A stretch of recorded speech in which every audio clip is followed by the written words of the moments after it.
الله الحمد لله نحمده ونستعينه ونستغفره ونؤمن به ونتوكل عليه ونعوذ بالله من شرور أنفسنا ومن سيئات أعمالنا من يهده الله فلا مضل له ومن يضلله فلا هادي له ونشهد أن لا إله إلا الله وحده لا شريك له ونشهد أن سيدنا وسندنا ونبينا وحبيب ربنا وطبيب قلوبنا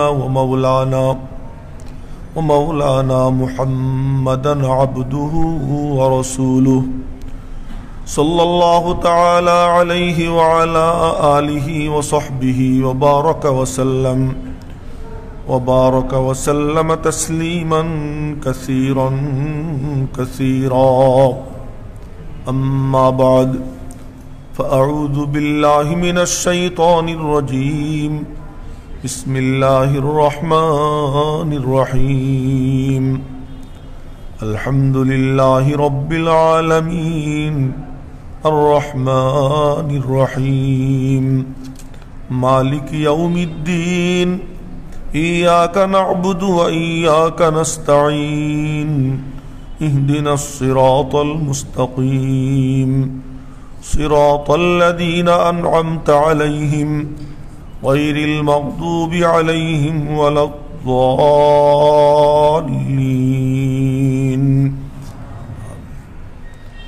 صدق الله مولانا العظيم وصدق رسوله النبي الأمي الكريم ونحن على ذلك لمن الشاهدين والشاكرين محترم हाजिरीन आज आमादेर पंचम सबक पंचम शुक्रबारे आमरा आज ए कुराने करीमेर तफसीर निये आमरा बसते पारलाम एजन्य आल्लाह पाकेर शुक्र आदाय करी आलহামদুলিল্লাহ। गत सप्ताहे बोलेछिलाम जे आसमानी जत इल्म आल्लाह पाक पाठिয়েছেন दुनियाते तार मध्य उल्लेखयोग्य 104 खान किताब 104 किताबेर समस्त किताबेर उलूम अल्लाह ताला बड़ो 4 किताबेर मध्य जड़ो करे दिएछेन। बड़ो 4 किताबेर आबार 3 किताबेर जरूरी इल्म अल्लाह ताला कुराने करीमेर मध्य जड़ो करे दिएछेन। कुराने करीमेर जत इल्म अल्लाह ताला सूरा फातिहार मध्य जड़ो करे दिएछेन एवं सूरा फातिहार जत इल्म पुरोटा अल्लाह पाक बिस्मिल्लाहिर रहमानिर रहीमेर मध्य जमा करे दिएछेन एवं बिस्मिल्लाहर जत इल्म बार जे नुक्ता फुटा एर मध्य अल्लाह ताला जड़ो करे दिएछेन। तो गत शुक्रबारे आमरा शुनतेछिलाम बिस्मिल्लाह आमरा देखी बाते नुक्ता आछे एवं बार इटा लिखते समय এটা একটু লম্বা করা। যখন কোরআন শরীফ পড়বেন দেখবেন যে বা এই বার যে প্রথম যে কাটাটা এটা কি বেশ লম্বা দীর্ঘ। এই দীর্ঘ হওয়ার কারণ কি আপনারা নাম শুনে থাকবেন, নিশ্চয়ই শুনছেন হযরত ওমর ইবনে আব্দুল আজিজ রহমাতুল্লাহ আলাইহি। ওমর ইবনে আব্দুল আজিজ রহমাতুল্লাহ আলাইহিকে ওমরে সানি বলা হয়, দ্বিতীয় ওমর। हजरत उमर रदियल्लाहु अन्हुर वंशे उनार जन्म। तो एक दिन घोड़ार लाथिते उनार गालेर एखाने केटे गेছে। तो उनार अब्बा आब्दुल আজিজ उनी ओई रक्त मुछतेছেন আর বলতেছেন যে এই কাটা যদি সেই কাটা হয় তাহলে তোর জন্য মুবারক হোক। তখন সবাই জিজ্ঞেস করলো যে কোন কাটা। হযরত ওমর রাদিয়াল্লাহু তাআলা আনহু বলে গেছেন আমার ঔরসে এক সন্তান জন্ম নিবে যার নাম আমার নামে হবে। আল্লাহ পাক তার এখানে একটা কাটা দাগ থাকবে মুখে আর তার দ্বারা আল্লাহ তাআলা দুনিয়াটা ইনসাফ দিয়ে ভরে দিবেন যেমন দুনিয়াটা জুলুম দিয়ে তার পূর্বে ভরা থাকবে। তো এই ওমর ইবনে আব্দুল আজিজ 2 বছর খলিফা ছিলেন, অনেক বড় বড় কাজ করছেন। তার মধ্যে তিনি এই উপদেশ দিছেন এ তোমরা যখন বিসমিল্লাহ লিখবা তো বার টানটা লম্বা করে দিও এবং মিমটা গোল করে লিখো। এজন্য দেখবেন কোরআনে কারিমে মিম গোল করে লেখা, গোল করে লেখা। এটার মাথাটা মোটা হবে, গোল হবে। কেন? বিসমিল্লাহ আসলে ছিল বিইসমিল্লাহ। তো বিইসমিল্লাহর আলিফটা যে ফেলাই দেওয়া হয়েছে, ওই আলিফটা যেন বুঝে আসে বার মধ্যে, জন্য বাটা লম্বা করে রাখে। এই জন্য কোরআনে কারিম লেখা যার তার কাজ না। বাদশাহ আওরঙ্গজেব আলমগীর রহমতুল্লাহ আলাই নিজে হাতে কোরআন শরীফ লিখতেন, এবং ওনার লেখা কোরআনে কারিমের নুসখা ইন্ডিয়ার ইউপিতে দারুল উলুম দেওবন্দে এখনো বিদ্যমান আছে, বাদশাহ আওরঙ্গজেবের হাতের লেখা। এবং উনি নিজে এই হাতে লেখা কোরআন শরীফ বিক্রি, ওই লেখা বিক্রি করে করে জীবিকা নির্বাহ করতেন। 53 বছরের মধ্যে উনি বাইতুল মাল থেকে, রাষ্ট্রীয় কোষাগার থেকে 1 পয়সাও নেন নাই। এই বাদশাহ আওরঙ্গজেব আলমগীর রহমতুল্লাহ আলাই। কথায় কথা চলে আসে, তাই ঘটনা শুনাইতেছি। 53 বছরের মধ্যে 1টা পয়সাও উনি নেন নাই। ওনার রাষ্ট্রীয় যে বাবুর্চি ওনাকে দিত, ওই বাবুর্চি 1.5-2 মাসের বেশি টিকত না, অন্যখানে চলে যেত। ব্যাপার কি, যে ওনার ওখানে 1 কেজি খিচুড়ি পাকানো হইত, আধা কেজি উনি খাইতেন, আধা কেজি ঘরে পাঠাইতেন, বাবুর্চি কিছুই পাইত না। তো বাবুর্চি টেকে না। তো এক বাবুর্চি বলে যে, কেউ টেকে না কেন, আমি ওনার চাকরি করব, আমি টিকব। তো আসছে, ওনার সাথে কথা হয়েছে। তো উনি বললেন যে, কেউ তো টেকে না, তুইও তো টিকবি না। কেন? না হুজুর, আমি কথা দিলাম আমি থাকবো। তো এখন এইভাবে খিচুড়ি পাকায়। তো খিচুড়ির অর্ধেক উনি খান, অর্ধেক ওনার বাসায় পাঠান। ও তো কিছুই পায় না, ওর তো রাষ্ট্রীয় বেতন আছে, সে বেতন দিয়েও চলবে। তো একদিন রাগ করে করছে কি, লবণ খুব দিছে, অনেক লবণ দিছে। তো উনি খিচুড়ি ওই অর্ধেক নিজে খাইছেন, খালি একবার তাকাইয়া চেহারাটা দেখছেন বাবুর্চি, কিচ্ছু বলেননি। তো পুরোটা খাইয়া বাকি অর্ধেক বাসায় পাঠাইছে। কিছুদিন পরে একদিন খিচুড়ি রাঁধছে, তো খিচুড়ি তো লবণ দেয়ই নেই। তো উনি এরকম দেখছেন, কিছু বলেন নাই। এরপর একদিন বলছেন যে, এই যে আমার খিচুড়ি খাইলাম, এই বাকি অর্ধেক 9 ভাগ করে 9 মন্ত্রীরে হাদিয়া দেবা। আপনারা জানেন মোগল বাদশাদের নবরত্ন ছিল, এই নবরত্ন খুব প্রসিদ্ধ। এই 9 মন্ত্রী, 9 মন্ত্রীর কাছে হাদিয়া দিয়ে আসবা, বলবো যে বাদশার উচ্ছিষ্ট, এই উচ্ছিষ্ট দিয়ে আসবে। তো মাশাআল্লাহ উচ্ছিষ্ট নিয়ে রওনা দিছে। তো রাজকীয় আপনার যে পাত্র আছে, ওইরকম 9টা পাত্র ভরে নিয়ে গেছে। তো এক এক উজির সে তার নিজের আস্তানার থেকে 1-1.5 কিলো সামনে গিয়ে এরপরে ওইটাকে অভ্যর্থনা জানাইছে। আর 9 জনে তার 9 লক্ষ, ওই জামানার যে টাকা, এই 9 জনে 9 লক্ষ টাকা তারে হাদিয়ে দিছে। তো এখন ফিরে আসছে, বাদশা জিজ্ঞেস করছে, কি খবর? তো খবর তো আমি গেছি, 9 জনকে দিছি, তারা এরকম খুব সাদরে গ্রহণ করছে, আর আমাকে কিছু হাদিয়া দিছে। কি দিছে? 9 লক্ষ, 9 জন 1 লাখ করে দিছে। এবার তো তোমার চলবে, এবার তো হবে। জি হুজুর হবে। কথা আগামীর থেকে লবণ বেশি দিও না। এই তখন আগামীর থেকে লবণ বেশি দিও না। তো বলতেছিলাম, বাদশাহ আওরঙ্গজেব আলমগীর রহমতুল্লাহ আলাই এই কোরআনে কারিম নিজে হাতে লিখতেন, এবং লিখে এটা বিক্রি করতেন, এবং ওই উপার্জন দিয়ে চলতেন। আজকে যদি আমি মৌলভী সাহেব কোনো একটা হালাল ব্যবসা বাণিজ্য শুরু করি, একটা হাতের কাজ, হস্তশিল্প বা কোনো একটা কিছু শুরু করি, হুজুর মানুষ এই কাম করে, এই যে আমরা ব্যবসাটাকে বানাই ফেলছি, যে ব্যবসায়ীরা শুধু ব্যবসা করবে, ইমাম সাহেব ব্যবসা করতে পারবে না, এটা একটা গলত রসম। বরং প্রত্যেকে হালাল ব্যবসা করতে পারে, যে হালাল ব্যবসা করে সত্যবাদীদের সাথে। তো নবীজি বলেন, আত-তাজিরুস সাদুকুল আমিন মান নবিয়িন ও সিদ্দিকিন ও শুহাদাই ও সালেহিন। সত্যবাদী বিশ্বস্ত ব্যবসায়ী, হালাল ব্যবসায়ী, সে তার হাসর হবে নবী, সিদ্দিক, শহীদ এবং নেককারদের সাথে তারা। এই জন্য ব্যবসা করা এটা প্রশংসনীয়। সুতরাং যদি কোনো সময় দেখেন আপনাদের ইমাম সাহেব ব্যবসা শুরু করে দিছে, খালি খোঁজ নেবেন ব্যবসাটা হালাল কিনা। যদি হালাল হয় তাহলে ধন্যবাদ দেবেন। হ্যাঁ, হুজুর যদি সুদি কারবার শুরু করে দেয় তো ইমামতির থেকে বাদ দিয়ে দিবেন। হ্যাঁ, হুজুর যদি সুদি কারবার শুরু করে ইমামতির থেকে বাদ দিয়ে দিবেন। তো বলতেছিলাম বিসমিল্লাহ। তো বিসমিল্লাহর এই বার এটা লম্বা করে লিখতে বলা হয়েছে কেন? যে এখানে যে আলিফ ছিল এটা যেন বোঝা যায়। এজন্য কেউ যখন লিখবেন বিসমিল্লাহ তো শুরুতে এরকম টানটা কি হবে? লম্বা হবে। যেহেতু এটা আগে ছিল কি বিসমিল্লাহ, কার নামে? আল্লাহ। বার অর্থ কি? বার অর্থ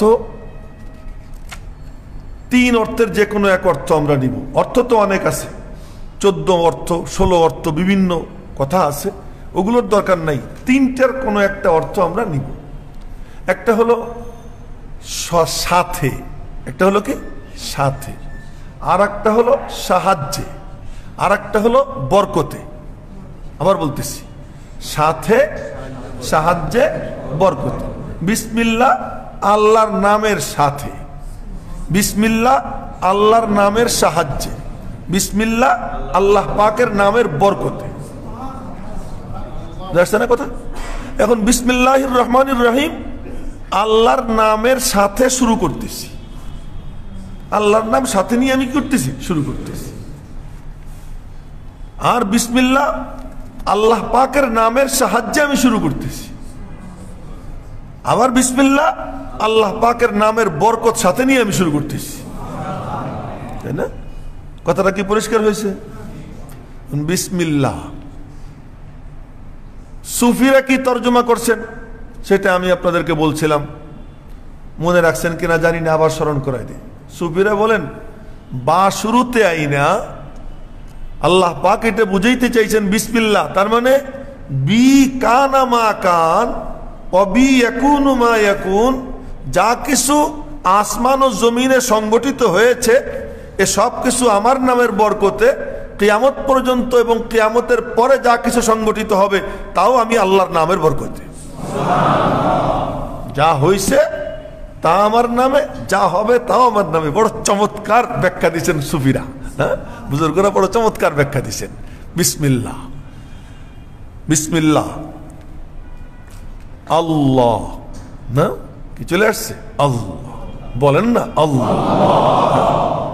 বুজুর্গান দিনের অনেকে বলেন এই কথা, কেউ যদি একবার আল্লাহ বলে তার আমল নামায় 70টা নেকি লেখা হয়ে যায়।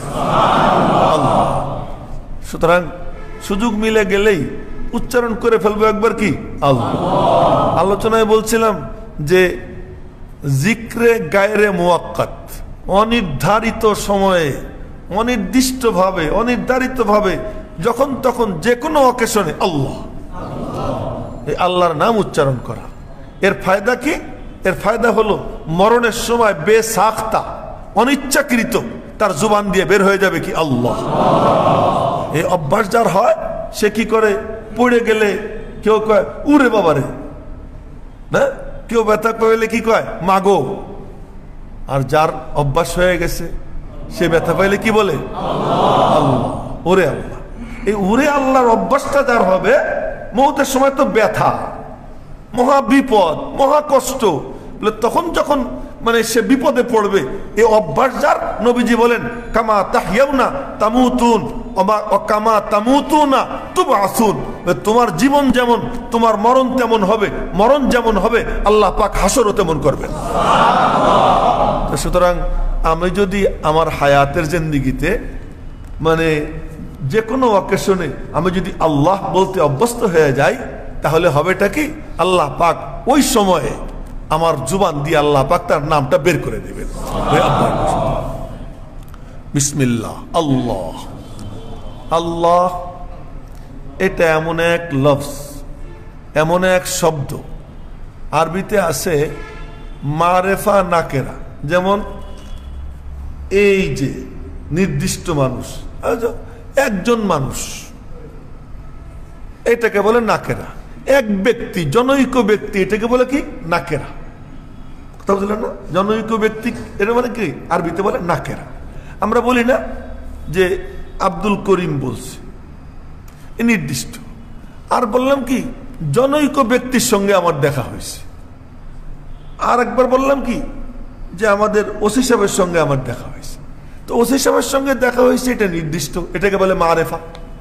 আর জনৈক ব্যক্তির সঙ্গে আমার দেখা হয়েছে, এটা হলো কি নাকেরা। আল্লাহ এটা হলো মারেফা, এটা হলো কি মারেফা, নির্দিষ্ট। কেমন নির্দিষ্ট? সবচেয়ে নির্দিষ্ট। এক লুগাতের ইমাম, এই আরবি ভাষার যে ব্যাকরণ, আরে মানে ব্যাকরণ তো না, এটা হলো লুগাত। লুগাত মানে শব্দের এই ব্যাপারে যে কিতাব লেখে তাকে বলে কি ইমামুল লুগাত।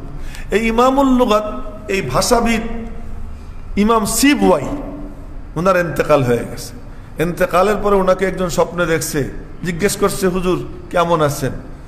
আছি, ভালো আছি, মহামজে আছি। কি কি ব্যাপার? আমি যে আমার কিতাবের মধ্যে একটা মাসআলা লিখছি, সেই মাসআলা হলো যে আল্লাহ পাকের নাম আল্লাহ, এটা সবচেয়ে বড় মারেফা, আরাফুল মাআরিফ। যত নির্দিষ্ট আছে সবচেয়ে নির্দিষ্ট, সবচেয়ে সর্বাধিক নির্দিষ্ট নাম হলো আল্লাহ। বলে এই কথা আমি বলছি, এই কারণে আল্লাহ পাক খুশি হয়ে আমারে মাফ করে দিয়েছেন। সুতরাং আল্লাহ এটা আসলে এটা বানানো হয়েছে ইলাহুন থেকে, মনে রাখবেন, এটা ইলাহুন থেকে। এই জন্য এই যে লা ইলাহা ইল্লাল্লাহ একদল ব্যাখ্যা করে লা হাকিমা ইল্লাল্লাহ, আল্লাহ ছাড়া কোনো বিচারক নাই, এটা মিথ্যা ব্যাখ্যা, এটা অসত্য ব্যাখ্যা, অবাস্তব ব্যাখ্যা।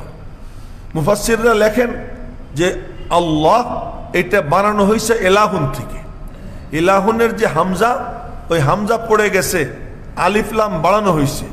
এই বাড়ানোটা এর সঙ্গে অবধারিতভাবে এই আলিফ লাম সবসময় থাকবে, আল্লাহ। তো আল্লাহ কাকে বলা হয়? এমনি আমরা আল্লাহর সংজ্ঞা কিতাবে পাই, আল্লাহু আলামুন বিযাতিল ওয়াজিবিল ওয়ুজুদ আল মুস্তাজমি লিজামিই সিফাতিল কামাল আল মুনাজ্জাহ আন জামিইন নাকাইস। আল্লাহ এক নাম, এমন সত্তার অস্তিত্ব যার নিজস্ব। আমার অস্তিত্ব কার থেকে? বলেন না, কার থেকে? আল্লাহর থেকে। আল্লাহ পাক কারো থেকে হইছেন? হ্যাঁ, আল্লাহর থেকে কেউ হয় না। তো আল্লাহ পাক রব্বুল আলামিন কারো থেকে হন নাই। তিনি, তার কোনো শুরু নাই, তার কোনো শেষ নাই। তার অস্তিত্ব তার নিজস্ব। আসমানের অস্তিত্ব তার থেকে, জমিনের অস্তিত্ব আল্লাহর থেকে, কুল মখলুকাতের অস্তিত্ব আল্লাহর থেকে, সকলের অস্তিত্ব ধার করা। এই জন্য সবগুলোকে বলা হয় মুমকিনুল উজুদ। মনে থাকবেনি, আমরা তো খালি ইংরেজি ভাষা জানি না, সরি কে না জানে, সবাই জানে। প্লিজ, এটা কি বাংলা না আরবি? প্লিজ, এটা কি ইংরেজি না? প্লিজ জানি, সরি জানি, অফকোর্স জানি। আমি তো একদম মূর্খ ইংরেজির ব্যাপারে, তারপরেও আমি দেখেন শব্দগুলো বলতে পারতেছি না। তো এগুলোকে আমরা এমন ভাবে বানাইতে পারলাম, কিন্তু আল্লাহ পাকের নাম, নবীজির নাম, দ্বীন ইসলামের জরুরি জরুরি যে কথাগুলো, এইগুলোকে আমরা একটু মানে শব্দগুলোকে রপ্ত করতে পারবো না, এমন মানসিকতাকে, এই মানসিকতা পয়দা করতে হবে। এইগুলো আমি শিখব। আল্লাহ পাক হলেন ওয়াজিবুল উজুদ, আর বাকি যা এগুলো হলো কি মুমকিনুল উজুদ। আল্লাহ চাইলে অস্তিত্ব হবে, নাইলে হবে না। আল্লাহ চাইলে অমুক জন্ম নিবে, না চাইলে জন্ম নিবে না। আল্লাহর ইচ্ছা হইলে হবে, নাইলে হবে না। আল্লাহ যদি ইচ্ছা করেন বলবেন কুন, হয়ে যাবে। ইন্নামা আমরুহু ইযা আরাদা শাইআন আইয়াকুলা লাহু কুন ফায়াকুন। মালিক চাবেন হ, আর হয়ে যাবে। এটা আমি বলছিলাম, আল্লাহ পাক বলেন তুই হ, তুই, তুমি, তুই তুমি তো বলে যে থাকে তারে, যে নাই তারে কেমনে তুমি বলে না? আমি তুমি বলবো কারে? যে আমার সামনে আছে। আমার সামনে যে নাই তারে আমি তুমি বলতে পারি না। তো আল্লাহ পাক রব্বুল আলামিন তো বলতেছেন কুন, তুমি হও, তার মানে তো সে আছে। যদি থাইকেই থাকে তাহলে তারে আবার হওয়ার কথা বলতে মানে বলার কি অর্থ? না, আপনি আমার সামনে বসা, আমি বলতেছি আপনি হন, আপনি তো হয়েই আছেন না। তো যে জিনিসটা হয়ে আছে তারে বলা যে তুই হ, এর তো কোনো অর্থ হয় না। আচ্ছা, তাহলে বোঝা গেল যে আল্লাহ পাক বলতেছেন যে জিনিসটা আসমান ছিল না, আসমানরে বলছেন কোন, তুই হয়ে যা। তো তুই কেমনে বললেন? দেখো, একটা হলো তোমার আমার এলেম, মখলুকাতের এলেম, আর একটা হলো আল্লাহ পাকের এলেম না। তো আল্লাহ পাকের এলেমে সব মৌজুদ, সব উপস্থিত, অনুপস্থিত বলতে কোনো কিছু নাই আল্লাহ পাকের এলেমে। আল্লাহ পাকের এলেমে সব উপস্থিত না। হ্যাঁ, বাস্তবতার নিরিখে কোনোটা উপস্থিত, কোনোটা অনুপস্থিত। তো আল্লাহ পাক যখন বলেন কোন, আল্লাহর এলেম হিসেবে বলেন, আল্লাহর এলেমের মধ্যে সব কি হাজির। এই জন্য আল্লাহ পাক কি বলেন? কোন, তুই হয়ে যা, ও হয়। আর আল্লাহ যার ব্যাপারে কোন বলেন না, ও আর কি হয় না। এই জন্য কত মানুষ মায়ের পেটে আসে, হয় না, নষ্ট হয়ে যায় না। আবার হ্যাংলা পাতলা, এই মোটা মোটা না, এই মোটা কি সুস্বাস্থ্যের অধিকারী, 10 বছর 12 বছর হয়ে গেছে, বিয়ে শাদী করছে, কত মেহনত করতেছে, বাচ্চা আসে নষ্ট হয়, বাচ্চা আসে নষ্ট হয়, হয় না হয় না হয় না। আর হ্যাংলা পাতলা, বাতাস লাগলে মনে হয় পড়ে যাবে, সুবহানাল্লাহ, 12টা সন্তান তার হয়ে যায় না। ওখানে আল্লাহর কুন আছে, এখানে আল্লাহর কুন নাই। ও চেষ্টা করতেছে কিন্তু মওলার কি হইতেছে না, এরাদা হইতেছে না। সুতরাং বি কানা মা ইয়াকুন ও বি ইয়াকুনু মা ইয়াকুন, বি কানা মা কান। তো আল্লাহ কে আল্লাহু হুয়া আলামুল লিযাতিল ওয়াজিবিল উজুদ, আল্লাহ পাকের অস্তিত্ব তার নিজস্ব, আর বাকি সবার অস্তিত্ব কার থেকে নেওয়া? আল্লাহর থেকে নেওয়া। আল মুস্তাজমিল জামি সিফাতিল কামাল, বলছিলাম না সব এলেম আল্লাহ পাক জমা করে দিয়েছেন কার মধ্যে? বিসমিল্লাহর মধ্যে। এবার দেখেন তো বিসমিল্লাহর তাফসিরে কোরআন শরীফের আয়াত কত আইছে, একটা দুইটা দেখাই। আল্লাহ না, বিসমিল্লাহর মধ্যে কি আছে? আল্লাহ। এখন শোনেন, আল্লাহ, আল্লাহর তাফসিরে কোরআন শরীফের আয়াত দেখেন কতগুলো। কুল হুয়াল্লাহু আহাদ, বিসমিল্লাহর তাফসির। আল্লাহুস সামাদ, লাম ইয়ালিদ ওয়া লাম ইউলাদ ওয়া লাম ইয়াকুল লাহু কুফুয়ান আহাদ। আল্লাহু লা ইলাহা ইল্লা হুয়াল হাইয়ুল কাইয়্যুম, বিসমিল্লাহর তাফসির। আল্লাহু নূরুস সামাওয়াতি ওয়াল আরদ, বিসমিল্লাহর তাফসির। আল্লাহুল্লাযী খালাকাস সামাওয়াতি বিগাইরি আমাদিন তারাউনাহা, বিসমিল্লাহর তাফসির। আল্লাহুল্লাযী খালাকা সাবআ সামাওয়াত ওয়া মিনাল আরদি মিসলাহুন, বিসমিল্লাহর তাফসির, আল্লাহর তাফসির। এরকম আমি আপনাদেরকে না, ওয়া হুয়াল্লাহু ফিস সামাওয়াতি ওয়া ফিল আরদ ইয়ালামু সিররাকুম ওয়া জাহরাকুম ওয়া ইয়ালামু মা তাকসিবুন। এটা তো সব আপন আপন জায়গায় আয়াতগুলো আসবে। আমি শুধু একটু এক্সাম্পল হিসেবে দেখাইতেছি যে বিসমিল্লাহর মধ্যে আল্লাহ পাক পুরো কোরআনে কারীমের সমস্ত ইলমকে আল্লাহ তাআলা জমা করে দিয়েছেন বিসমিল্লাহর মধ্যে। বিসমিল্লাহ, বিসমিল্লাহ, বিসমিল্লাহির রহমানির রহিম।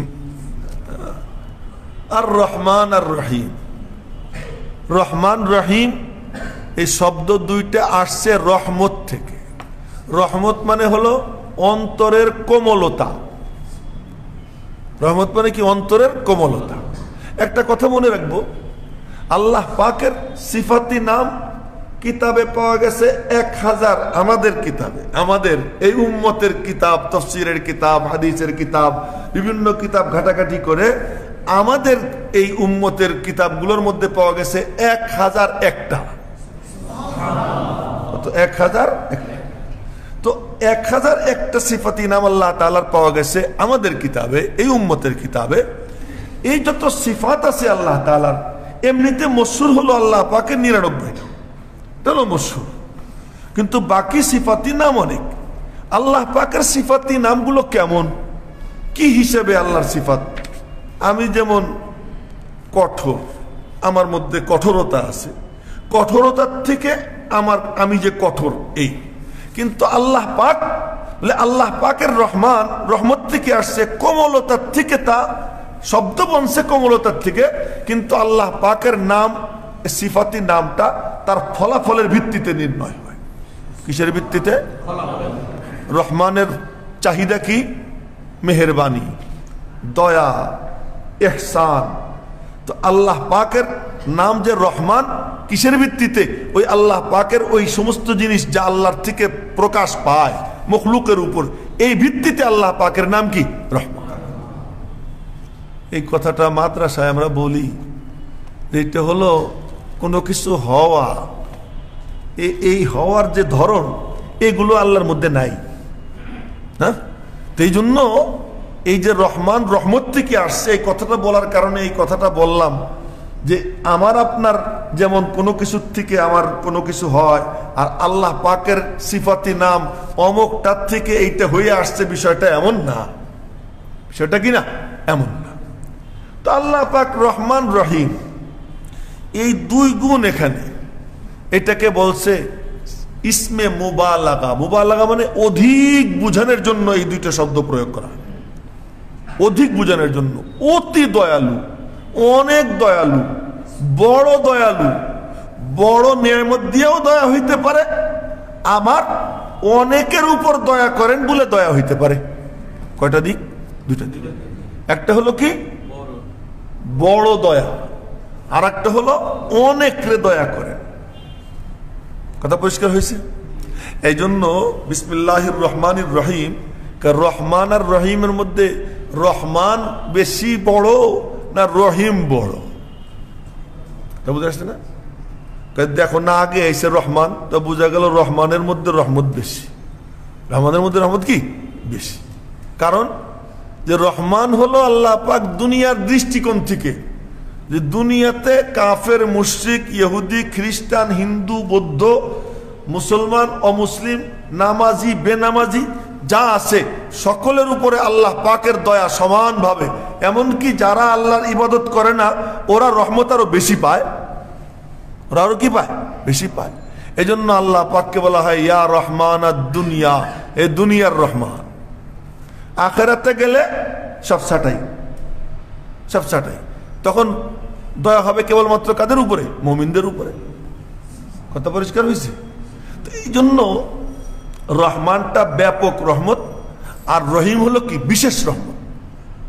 এই জন্য রহিম এটা মানুষের সিফাতও হইতে পারে।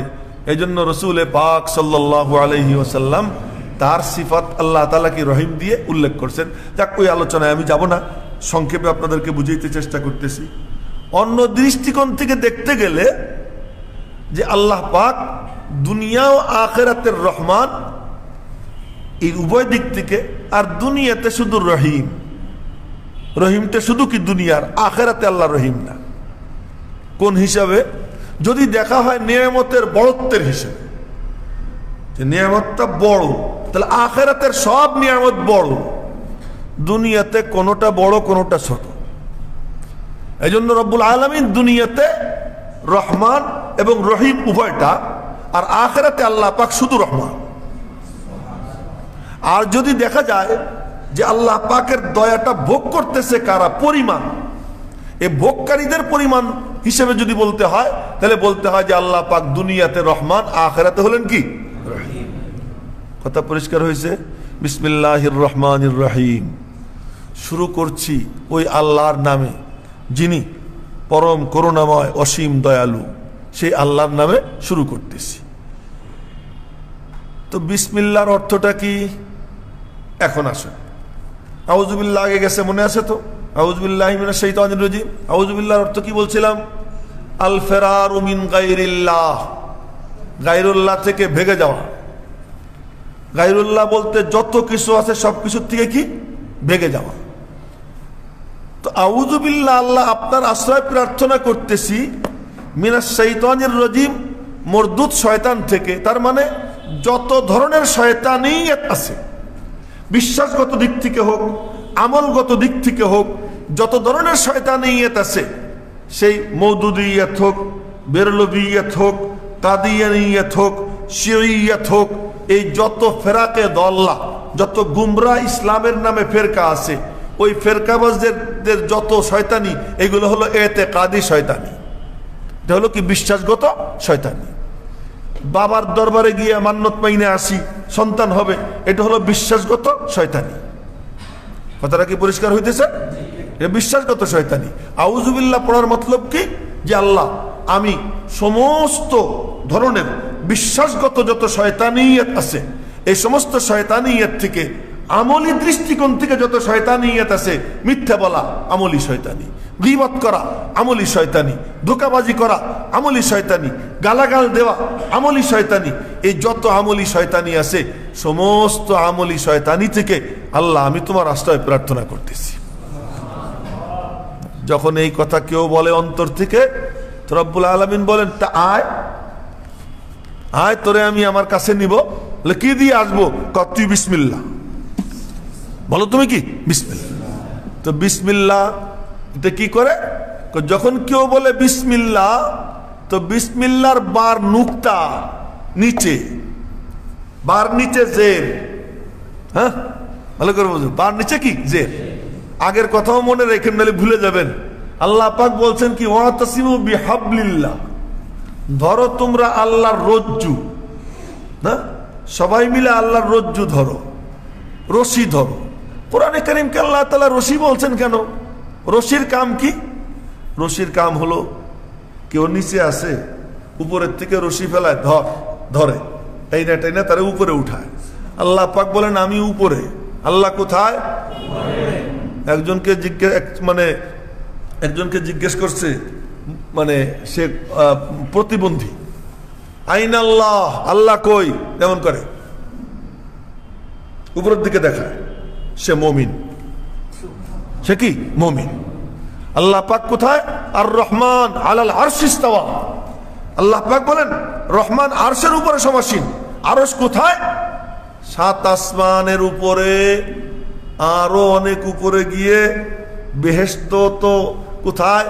ইনদা সিদরাতুল মুনতাহা ইনদাহা জান্নাতুল মাওয়া। সিদরাতুল মুনতাহা সীমান্তের বড়ই গাছের কাছে, ওখানে জান্নাতে মাওয়া আছে। তাহলে বোঝা গেল জান্নাত কি উপরে, উপরের দিকে। তার ওই সীমান্তের বড়ই গাছ, এইটা পাড়ি দিয়ে আরো মেলা দূরে গিয়া, অনেক দূরে গিয়ে, তারপরে কি লা খালা ওয়ালা মালা, না এ অনেক উপরে গিয়ে, ওখানে গিয়ে কি আল্লাহ পাকের আরশে মুআল্লা। অনেকে বলে আরশ মহল্লা, মহল্লা না, আরশে মুআল্লা, আরশে মুআল্লা। তো আল্লাহ পাক ওই উপরে, ওই উপরে। নিচে পয়ড়া ছটফট করে, আল্লাহ আশ্রয় প্রার্থনা করতেছি তোমার সাথে মিলতে চাই, তোমারে চাই। আল্লাহ কই যে দিলাম, রশি ফেলাইয়া ধর। ওয়াতাসিমু বিহাবলিল্লাহ, মজবুত করে ধরো আল্লাহর রজ্জু। যে ধরবে বিসমিল্লাহ, আমি আল্লাহ উপরে, নুকটা নিচে। বিসমিল্লাহর বার নুকটা নিচে, বার নিচে যে, তুই নিচে আয়, নিচে আইসা এই আমি আল্লাহর নামের সাহায্যে কোরআনে কারীমের রজ্জুকে ধর, আমি আল্লাহ তোকে টাইনা আমার পর্যন্ত নিয়ে আসবো, উপরে নিয়ে আসবো। বিসমিল্লাহ এক কাম এইটা। আর একটা হলো রশি দিয়ে কি কাম করে? নদীতে পড়ে গেছে, উঠতে পারতেছে না, ইন্দারার মধ্যে পড়ে গেছে, উঠতে পারতেছে না। একটা হলো নিচের থেকে উপরে নেওয়া, আর একটা হলো বিপদাপন্ন ব্যক্তিকে বাঁচানো, বিপদাপন্ন ব্যক্তিকে বাঁচানো। এই জন্য কি ফেলা? রশি ফেলা, রশি ফেলা। তো কোরআনে কারীম এই কাজের জন্য, যারা কোরআন শরীফ ধরবে, তো বা আসে কিসের জন্য? বলছিলাম না বা কিসের জন্য আসে? সাথের মানা দেওয়ার জন্য। বা আসে কিসের জন্য? সাহায্যের জন্য। বা আসে কিসের জন্য? বরকতের জন্য। এই সবগুলোর মধ্যে একটা মানা আছে মিলানো। কি মানা? বুঝে আসেন এই কথা? সবকিছুর মধ্যে কি কি মানা আছে? মিলানো। তো মিলানোর মানা, তার মানে যে বিসমিল্লাহ বলবে সে আল্লাহর সঙ্গে মিলে যাবে, আল্লাহর সঙ্গে কি মিলে যাবে। বিসমিল্লাহির রহমানির রহিম, শুরু করছি ওই আল্লাহর নামে, যিনি রহমান, যিনি রহিম, যিনি পরম করুণাময়, অসীম দয়ালু। বিসমিল্লাহির রহমানির রহিম। এক বড় মুফাসসির হযরত আল্লামা মাওলানা ইদ্রিস কান্দলবী রহমতুল্লাহি আলাইহি, উনি এক তাফসির লেখছেন মারিফুল কোরআন। মারিফুল কোরআন একটা তো মুফতি শফি সাহেব রহমতুল্লাহ আলাইহি, আর একটা মারিফুল কোরআন আছে হযরত মাওলানা ইদ্রিস কান্দলবী রহমতুল্লাহ আলাইহি।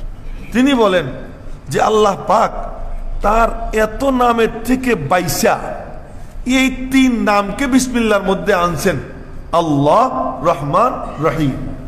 এটা কেন জানো? কেন? মানুষের জিন্দেগির 3 হাল। কয় অবস্থা? 3 অবস্থা।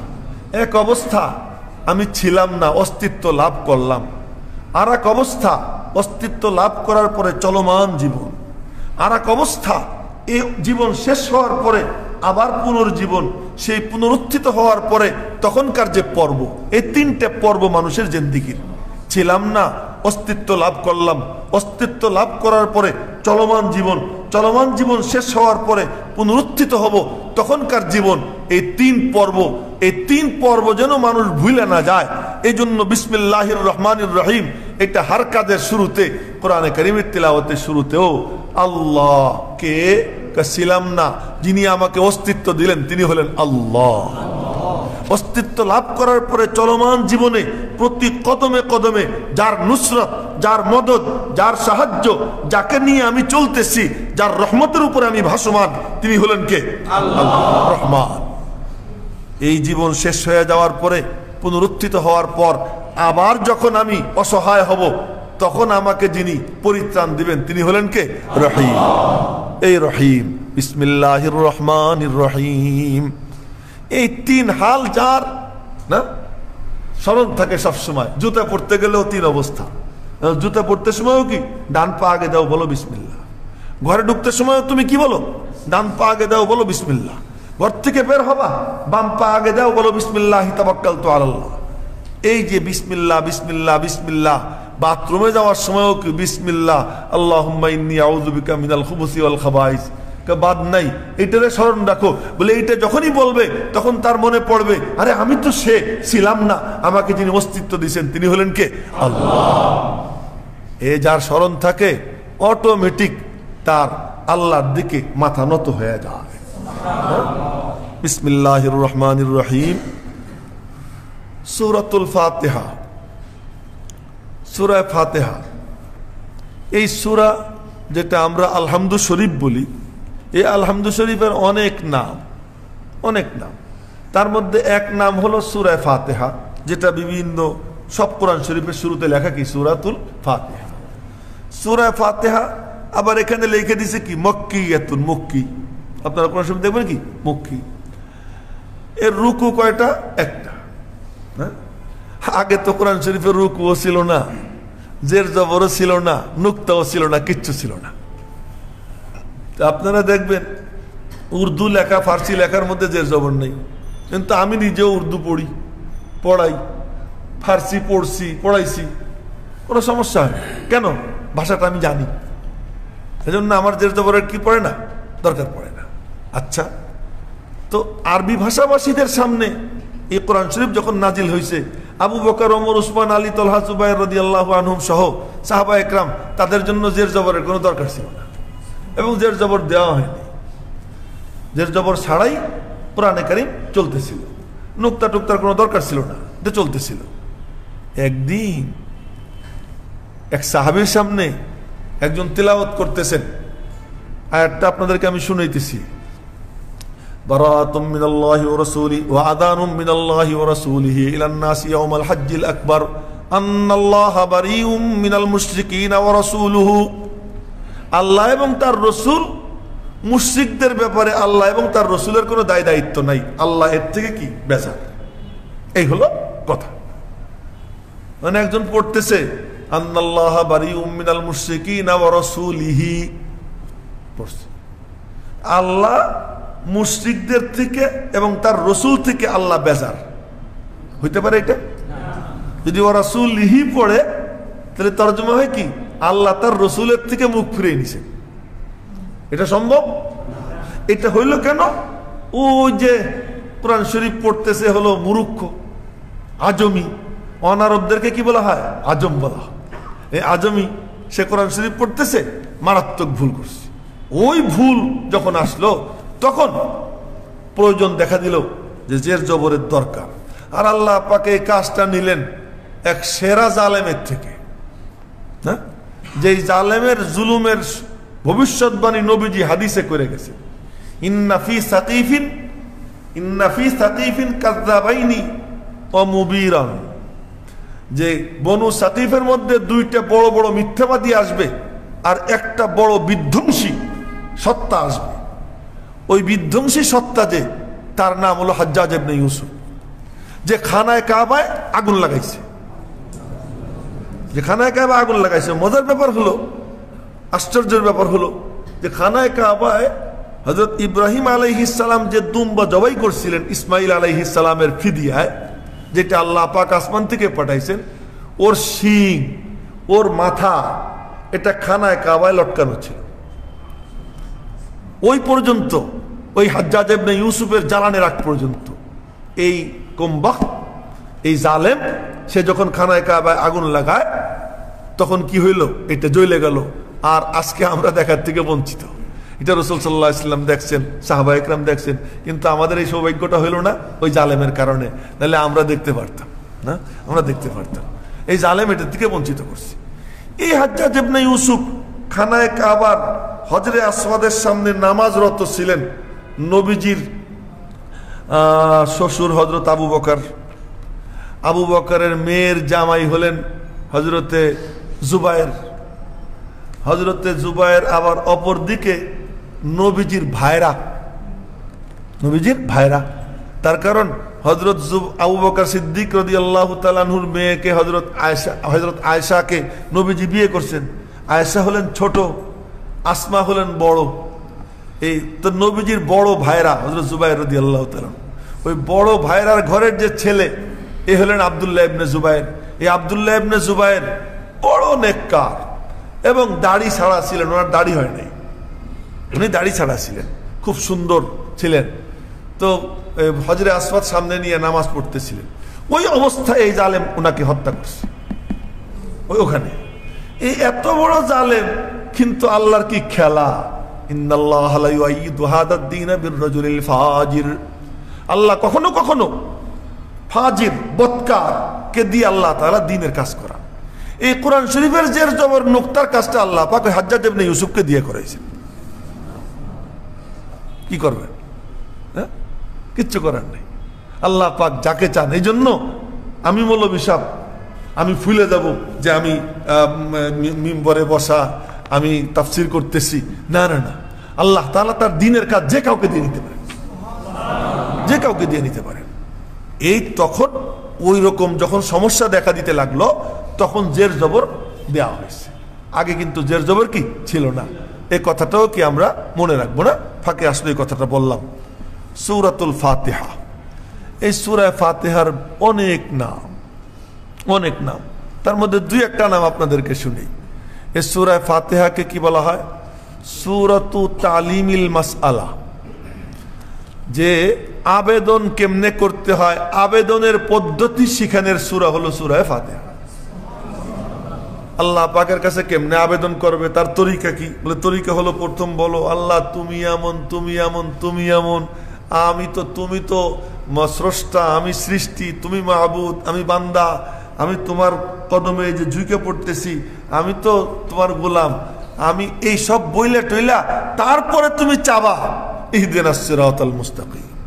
তাহলে কারো কাছে চাইতে হইলে আগে তার একটু প্রশংসা করতে হয়, সেখানে অবনত মস্তক হতে হয়, তারপরে কি চাইতে হয়। এই জন্য এই সূরার নাম কি? সূরাতু তালিমিল মাসআলা।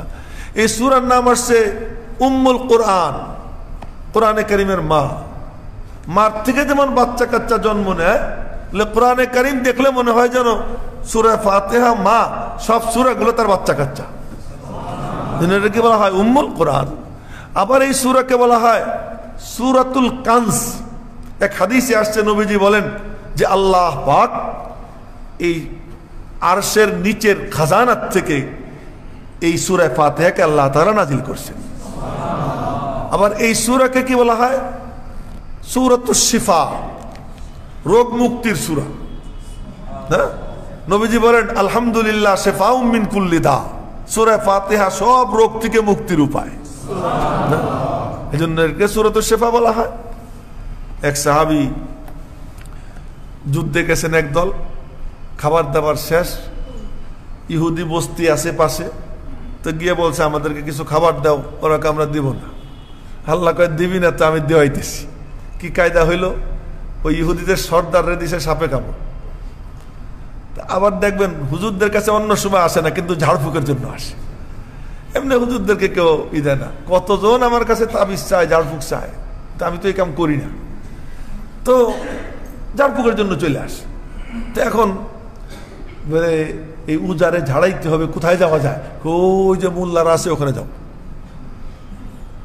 সাহাবীদের কাছে চলে আসছে, এসে বলতেছে হাল মিনকুম হাল আহাদুম মিনকুম রাকিন, হাল আহাদুম মিনকুম মিন রাকিন, তোমাদের মধ্যে কি কোনো উজা আছে? কি হইছে? এই ঘটনা। এক সাহাবী কয় আনা, আমি উজা। কয় যে তো একটু যাইরে দাও আমাদের সর্দার রে। এমনি জানবো না। কি চাও? কয় এক পাল বকরি দেওয়া লাগবে। এক পাল বকরি দেওয়া লাগবে। কয় দিব, আইসো। তো গেছেন, যাইরে দিছেন, হয়ে গেছে, ভালো হয়ে গেছে, ভালো হয়ে গেছে। আর বকরির পাল নিয়ে চলে আসছে। আইনা সাহাবা একরামকে খাও, মজা করে জব করো আর খাও। এখন সাহাবীরা সব খাইতেছে। খাইতে খাইতে খাইতে খাইতে হঠাৎ করে একজন বলে কি, নবীজিরে জিজ্ঞেস করা ছাড়া খাইলাম, এটা জায়েজ কি না জায়েজ জিজ্ঞেস করা লাগে না? যা খাবার তো খাইয়ে ফেলাইছি, যেটুক আছে ওইটুক থাক, যেটুক আছে ওইটুক থাক। এরপরে নবীজির সঙ্গে সাক্ষাৎ পরে বলে ইয়া রাসূলুল্লাহ, এরকম এরকম করছি, তো বকরি পাইছি, এটা খাইছি, কি এটা কি ঠিক হয়েছে? নবীজি কথা বলে, নবীজি বললেন যে তোমাদের কাছে কি ওটার কিছু অবশিষ্ট আসেনি? আছে, আমারে কিছু দাও। কিছু আছে নাকি তোমাদের কাছে? কিছু আছে, তাহলে থাকলে আমারে কিছু দাও। তার মানে খুব বৈধ, এটা খুব ভালো। তারপরে কে ঝাড়ছিল? কে? ইয়া রাসূলুল্লাহ আমি। কি দিয়ে ঝাড়ছিস? সূরা ফাতিহা পড়ছি আর ফু দিছি। তো নবীজি বললেন ওমা আদরাকা আন্নাহা রুকিয়া, এ তোরে কইলো কে যে এটার মধ্যে এরকম রোগ মুক্তির উপকরণ আছে? তুই বুঝলি কেমনে? মানে খুব খুশি হয়ে গেছেন নবীজি। হ্যাঁ, তো সূরা ফাতিহা এটা শিফাউ মিন কুল্লি দা। এর থেকে বোঝা গেল যদি ঝাড়ফুঁক কইরা কোনো হুজুর কিছু পয়সা নেয়, জায়েজ আছে না জায়েজ না? কথা বুঝলা? ঝাড়ফুঁক করে যদি কিছু পয়সা নেয়, ডাক্তার চিকিৎসা করে পয়সা নিবে, ভালো হইতে পারে, নাও ভালো হইতে পারে। হুজুর তাবিজ দিলে ভালো হইতেই হবে এটা জরুরি না। ওষুধ যেমন, এটা হলো ওষুধটা কি, যে এটা প্রয়োগ করার পরে ভালো হইতেও পারে, নাও হইতে পারে। ডাক্তারের চিকিৎসা সফল হইতে পারে, ব্যর্থ হইতে পারে। আমাদের ডাক্তার মুনিরউদ্দিন সাহেব এই মক্কি মসজিদের কমিটির বড় কর্মকর্তা ছিলেন, খুব ভালো মানুষ ছিলেন। কত লক্ষ টাকা খরচ করে সিঙ্গাপুরে গিয়া উনি অপারেশন হয়েছে। ওনার এই হাঁটুতে সমস্যা ছিল, কিন্তু উনি বলছেন ওই ডাক্তারের শতকরা 80টা অপারেশন সাকসেস হয়, আর শতকরা 20টা তার আনসাকসেস। আমি ওই সেই 20টার মধ্যে পড়ে গেছি। তো পয়সা তো ঠিকই গেছে। তো আপনার যদি ওষুধে ভালো হইতে পারে, খারাপ হইতে পারে, তো ঝাড়ফুঁকেও তো ভালো হইতে পারে, খারাপ হইতে পারে না? সুতরাং ওষুধে যেমন পয়সা দেওয়া লাগবে, ঝাড়ফুঁকওয়ালা যদি বলে আমাকে পয়সা দেওয়া লাগবে, দিতে হবে, এটা দিতে হবে। হ্যাঁ, কেউ যদি 2 নম্বরই করে, পারে না কিছু, খামা খাই লেখে আর দেয়, তার কথা ভিন্ন। কিন্তু কেউ যদি সত্যি সত্যি তদবির দেয়, তো এই তদবিরে 100% শিওর, এই কথা দুনিয়ার কেউ বলতে পারে না।